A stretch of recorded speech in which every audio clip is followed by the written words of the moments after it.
Hocam o dönemde medikal estetik sertifikası Aldık, aldınız. 2005'te aldık. Ondan sonra 2004'te kendinizi dayamalı. böyle doğal yaklaşımla, masum dokunuşlarla Tabii. değil mi? Ya- Yani bir şey var ama yok olan uygulamalarla Aynen, ilerlemeye. aynen. İstanbul'a geldim Aferin. dedim nerede bu işi yapabilirim filan. Bir klinik İstanbul vardı. Cevher hocam vardı. Kadın doğumcu. Bir gün beni aldı. Şimdi iş görüşmesine gittim. Aile hekimiyim ama ekstra öğreniyorum. Sen dedi kadınlarla aran nasıl? Şaşırdım bu soruyu.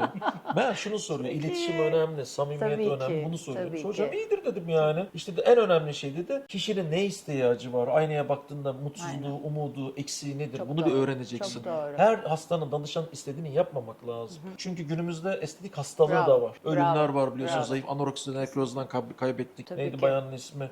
Nihal Canlı. Her işlem isteyene işlem yapılmaması lazım. Aynen, Bu kesinlikle. konularda bizim sektör diğer branşlar gibi değil. Değil, iyi kesinlikle.